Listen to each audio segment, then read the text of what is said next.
Nega, police still won't name that victim until they're able to locate her family. But tonight we are learning more about how the deadly fire started.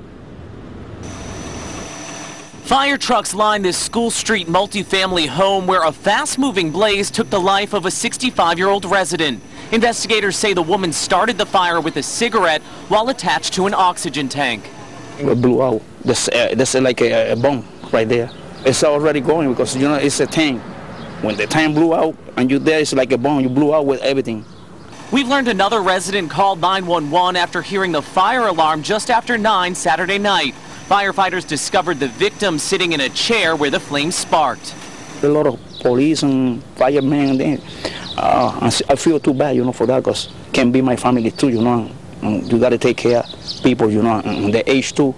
It's sad, you know. I feel very bad.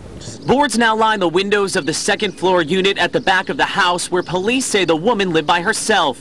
Neighbor Raul Ruiz tells us he's relieved the other residents made it out safely, but says the tragic news is tough to process.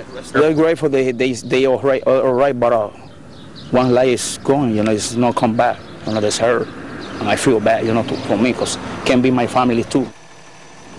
Now, firefighters did manage to contain the extent of the damage to the victim's apartment. Luckily, we're told no one else was injured in the fire. Live in Taunton with the Southeastern Massachusetts Mobile Newsroom, I'm Stephen Schuler, Eyewitness News.